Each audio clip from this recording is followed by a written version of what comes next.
Juste derrière la porte du vestiaire, le visage fermé de Jean Bouilloux. Plus tard dans le couloir, Romain Miloszewski, Patricio Albacete, Yannick Nyanga. Derrière eux, Médard, Josion ou encore Poitrenaud.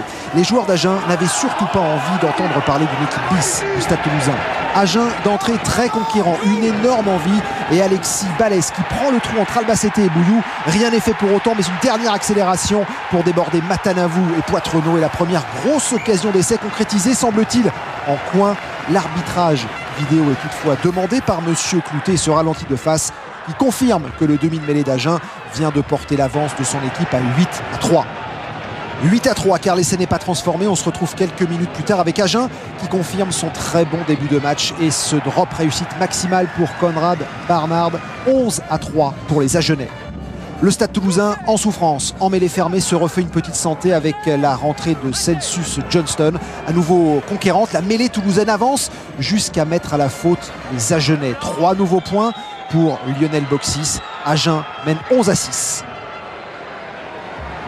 Mais durant ces 40 premières minutes, que de ballons perdus par l'alignement toulousain. 3 contres en touche, quasiment coup sur coup, et autant de ballons rendus à l'adversaire. Autant de sujets d'inquiétude pour les entraîneurs qui, avant de retrouver leurs joueurs à la mi-temps, font le point sur les solutions à vite apporter à l'ensemble de l'équipe pour tenter de renverser la tendance. Début de seconde période à l'avantage des Agenais dans le secteur de la mêlée fermée. Une nouvelle pénalité contre l'équipe du Stade Toulousain. Le but c'est maintenant évidemment de se rapprocher de cette ligne d'en but. Le lancer en touche avec le premier sauteur qui est sollicité. Le groupe est pénétrant Agenais qui s'organise et qui va envoyer le collectif derrière la ligne. Hésitation encore de monsieur Cloutet qui fait une nouvelle fois appel à la vidéo et quelques ralentis plus tard. L'explication sur cette image avec ce ballon qui est bel et bien aplati juste derrière la ligne. Essai donc accordé, le deuxième depuis le début de cette rencontre pour les Agenais. Un essai qui ne sera pas transformé. 19-6 et le dépit sur le visage de Guinoves et de Jean-Baptiste Elissalde. Le Stade Toulousain qui semble aller mieux à un quart d'heure de la fin avec notamment la rentrée de Luc McAllister. Petite hésitation ici de Seymour, l'arrière de l'équipe d'Agen qui se fait prendre ballon en main. La pénalité et l'avantage en cours. Pénalité accordée par monsieur Cloutet, transformée par Lionel Boxis. 19-9 pour les Agenais et 10 points à remonter donc pour l'équipe du Stade Toulousain. Surtout ce point de bonus offensif à aller décrocher peut-être avec cette pénalité, histoire d'aller se rapprocher au pied. Évidemment, c'est ce que demandent les deux entraîneurs sur leur banc. Les joueurs qui en décident autrement avec Conrad Barnard qui tente cette pénalité, qui va tenter.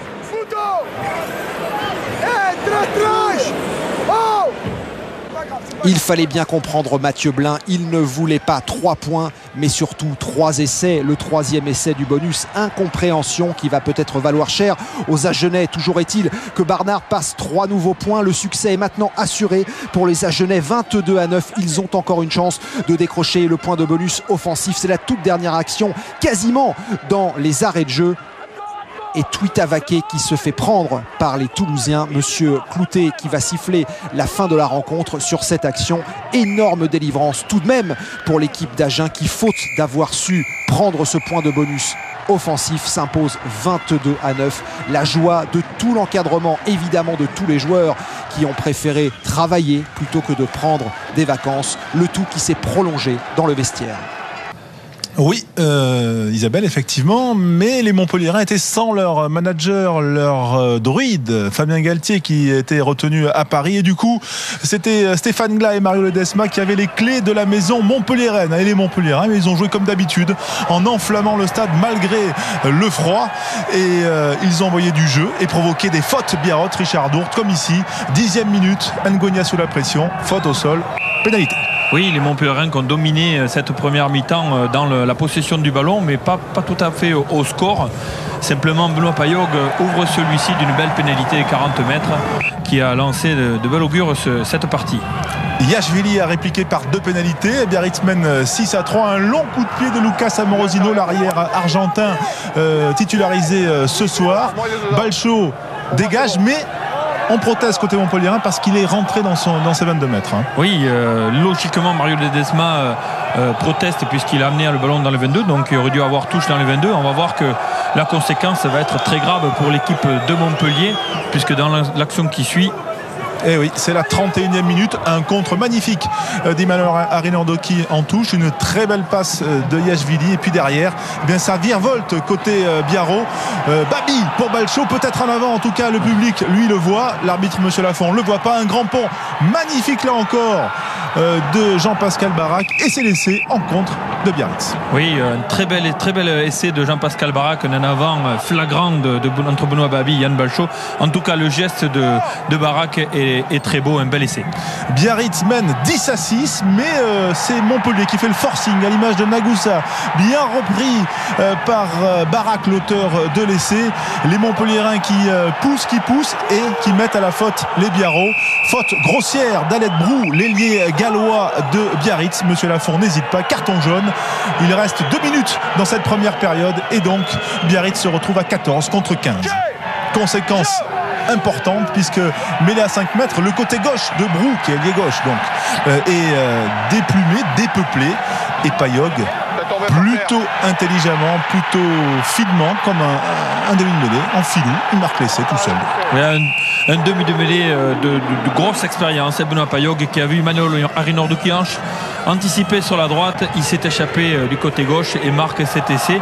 Et il faut dire que Benoît Payog était à ce moment-là auteur de tous les points de son équipe. 13-10, Montpellier repasse devant, et on est bien sûr frigorifié ici à Montpellier. Vous l'avez vu dans les tribunes, la petite couverture, on n'a pas trop le sourire parce que quand même Biarritz a bien inquiété les Montpelliérains, et pourtant les Montpelliérains en début de seconde période, eh bien à 15 contre 14 pendant 8 minutes, vont faire le break et vont pousser fort, comme ici sur cette action, ce petit coup de pied de Payog qui aurait pu se terminer en essai, mais finalement M. Lafont est revenu à une pénalité. Oui, on était sur un avantage, et M. Lafont a sifflé un petit peu tôt, puisqu'il n'a pas vu, il a tourné la tête, il n'a pas vu que Yann Balcho n'avait pas contrôlé ce ballon, et l'essai aurait dû être accordé à Johan Audrin. Finalement c'est une pénalité, 19-10 à ce moment-là pour les Montpelliérains, qui vont continuer avec Santi Fernandez, l'Argentin, placé en 10 aujourd'hui, magnifique, avec cette remise intérieure, ce crochet intérieur, et qui retrouve Nagoussa extérieur, le meilleur marqueur d'essai montpelliérain.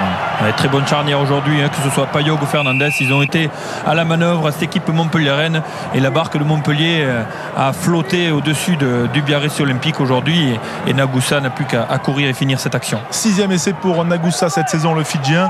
C'est alors que les Biarros réagissent avec Aled Brou, qui est revenu de sa pénitence de ces 10 minutes. Le relais de Benoît Babi, repris par le maillot, le short par Nagoussa, et finalement a-t-il aplati ou pas? Non, en avant, et c'est bien dommage pour les Biarros, parce que ça leur aurait permis de revenir un petit peu dans cette partie et de relancer celle-ci, mais malheureusement ça leur a donné un coup moral supplémentaire, et la suite n'a été que domination montpelliéraine. Biarritz subit en fin de match, Biarritz qui tente, mais c'est la pression de la défense montpelliéraine, vraiment Montpellier qui est en cavalier seul. Belle occasion là encore, on va arriver sur une série de mêlées à 5. Benoît Auguste est circonspect, on le comprend, parce que cette série souffrait déjà, les Biarros, tout au long de cette deuxième période en mêlée, et ça s'est confirmé. Monsieur Lafont va accorder un essai de pénalité. On joue alors la 73e minute. Oui, l'essai de pénalité peut-être un petit peu tôt, mais en tout cas la domination montpelliéraine était importante en mêlée, et là ça a scellé le score du match et les espoirs Biarros. Voilà, et également la blessure de Benoît Auguste. 33-10 pour Montpellier, pas de bonus offensif pour Stéphane Glam, et la mission est remplie pour les entraîneurs adjoints. Voilà, on était content dans le vestiaire de Montpellier, 4e victoire consécutive, toute compétition confondue, avant de se déplacer à Toulon. Forcément Benoît Payog, au micro de Christophe Midouget, il était content de cette équipe de Montpellier qui mûrit, a-t-il dit. 28 000 spectateurs doivent jouer le rôle du 16e homme derrière l'Union Bordeaux-Bègles. Mais une poupette n'a Dieu que pour la star d'en face, Sir Johnny Wilkinson, qui en l'absence des internationaux est le taulier du rugby club toulonnais. Seulement voilà, le début de match de Wilco est compliqué.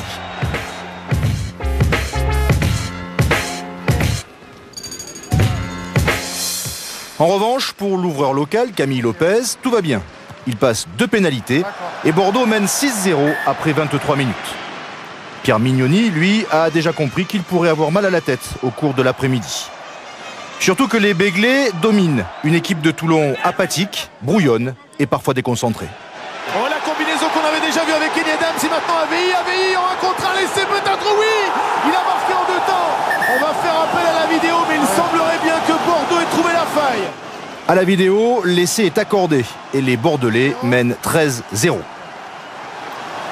C'est un peu la Saint-Valentin avant l'heure, même si, avec la palette graphique, on peut s'apercevoir que la passe d'Amy Adams pour Ole Avei est en avant. Nous sommes dans les 10 dernières minutes de la première période et Bordeaux enchaîne. Camille Lopez, il va monter une chandelle. Il va monter une chandelle sur l'aile de Taleboula qui a réussi tout à l'heure à s'imposer. Et il le signe encore. Taleboula qui tient debout, qui alerte le soutien. C'est fait pour un deuxième essai au pied des poteaux. Démonstration des Bordelais dans cette fin de première période. Toulon n'y est pas. Toulon est en train de craquer. Toulon est mené 18-0. Et même 20-0 après la transformation de Camille Lopez. L'essai de Louis-Benoît Madol illustre les carences du Toulon galactique de début de saison, devenu un Toulon apathique. Bernard Laporte est un tantinet chafouin. Mais rien ne change au retour des vestiaires. Les Varois, les soi-disant terreurs du top 14, sont toujours absents. Les Béglés se régalent, alternent et débordent leurs adversaires. Troisième essai inscrit par le capitaine Matthew Clarkin et c'est accordé alors que le ballon semble relâché par le troisième ligne girondin. Encore une fois, Camille Lopez est décisif. C'est lui qui distille cette passe au pied, un Lopez impérial qui dépasse son maître Johnny Wilkinson, qui plus est avec un 100% de réussite au pied, un match de gala. Il faut qu'il arrive à enchaîner les prestations de ce niveau-là et il ne sera pas loin de l'équipe de France. Pour l'instant, je l'avais dit, il est encore jeune, il est encore immature dans son jeu. Il a pris exemple aujourd'hui sur un joueur, je lui avais dit d'aller agresser un peu Wilkinson, de rentrer dans le match. Il l'a fait sur le premier ballon, ça l'a mis en confiance. 27-0, le bonus offensif en poche et le show Camille Lopez n'est pas terminé. Voilà, belle attitude de Flora, la petite claquette qui permet au jeu de s'enchaîner. Avec une passe de plus peut-être en avant ou pas, la passe entre les jambes, c'est du hurrah rugby, mais ça profite à Camille Lopez et au Bordelais. Camille Lopez chassé, Camille Lopez, il est passé, le quatrième essai, il est signé Lucky Monroe.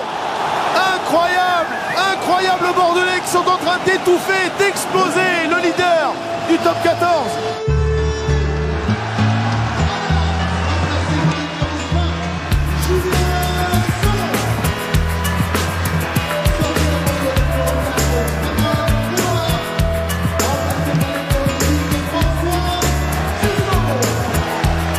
Bordeaux est euphorique, même Poupette a changé d'amoureux.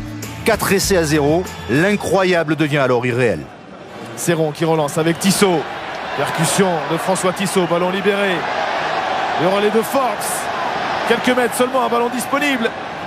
Et un ballon jouable pour Tissot qui va essayer de le jouer debout, il est retourné. Peut-être un 5e essai au bout pour les Bordelais en force, oui.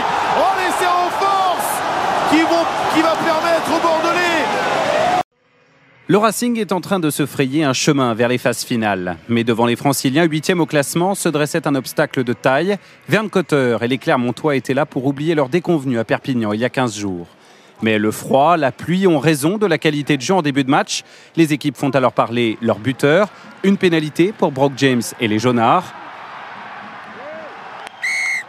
2 pour Wisniewski et le Racing.